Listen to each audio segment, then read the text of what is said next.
बिस्मिल्लाहिर्रहमानिर्रहीम। अस्सलाम वालेकुम दोस्तों, खुशामदीद कहते हैं आपको अपने ही यूट्यूब चैनल पर। सऊदी अरब की ताज़ा तरीन एक और न्यू अपडेट लेके आपकी खिदमत में हाज़िर हूँ। फ्रेंड्स, आज की इस वीडियो के अंदर बड़ी ब्रेकिंग न्यूज़ आप दोस्तों की खिदमत में लेके आया हूँ। इस वीडियो को आप दोस्तों को लाजम एक तक देखना है और इस वीडियो को ज़्यादा से ज़्यादा अपने दोस्तों के साथ भी शेयर करना ना भूलिएगा। दोस्तों, आज की इस वीडियो के अंदर छुट्टी गए हुए अफराद के लिए पाबंदी हमेशा के लिए सऊदी अरब लगा रहा है।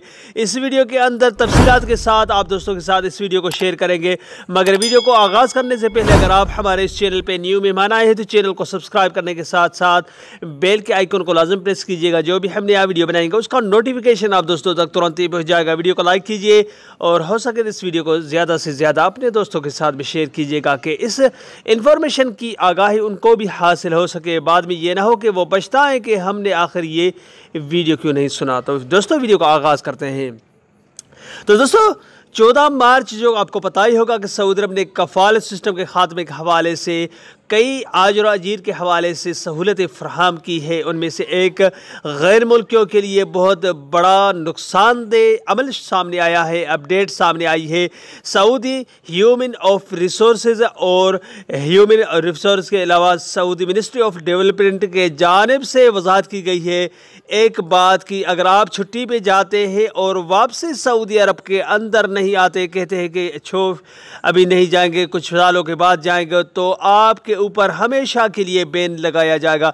आप किसी भी सूरत में किसी भी वीज़े के हिसाब लेके किसी भी कंपनी मौससे में या घरेलू मुलाजिम डेवलपमेंट के हिसाब से सऊदी अरब के अंदर दाखिल नहीं हो सकते। पहले ये हुआ करता था कि 14 मार्च से पहले जो निज़ाम मुख्तलिफ था उसमें 3 से 5 साल छुट्टी गए हुए अफराद के लिए बैन लगाई जाती थी, पाबंदी आयद की जाती। मगर अभी सऊदी ह्यूमन ऑफ रिसोर्सेज के जानिब से जो कफ़ालत सिस्टम 14 मार्च के बाद नाफिज किया गया है उसमें ये वाज़ेह तरीके से बताया गया है कि अगर आप छुट्टी पे जाते हैं और आप वापसी सऊदी अरब कॉन्ट्रैक्ट के हिसाब से वापसी नहीं आते तो आपके ऊपर हमेशा के लिए बैन लगाया जाता है कि आप किसी भी वीज़े पे सऊदी अरब के अंदर दाखिल नहीं हो सकते। तो दोस्तों, ये बहुत बड़ी अपडेट है जो मैंने सोचा कि आप दोस्तों को कुछ वीडियो कल परसों वीडियो में मैंने शायद इस बारे में बताया था, मगर आपने शायद उस वीडियो को इग्नोर कर दिया होगा।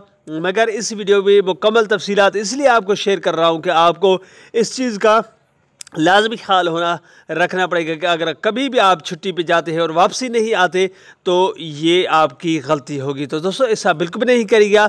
कॉन्ट्रैक्ट ख़त्म करने के बाद दिहाई लेके आप आ सकते हैं, मगर छुट्टी पे वापसी आने के बाद नहीं जाना, आप दूसरी वीज़ा किसी भी वीज़ा पे सऊदी अरब के दाखिल नहीं हो सकते। तो दोस्तों, ये थी आज की छोटी सी अपडेट। अगले वीडियो तक अपना बहुत सारा ख्याल रखिएगा। तब तक के लिए अस्सलाम वालेकुम रहमतुल्लाहि व बरकातहू। पाकिस्तान जिंदाबाद।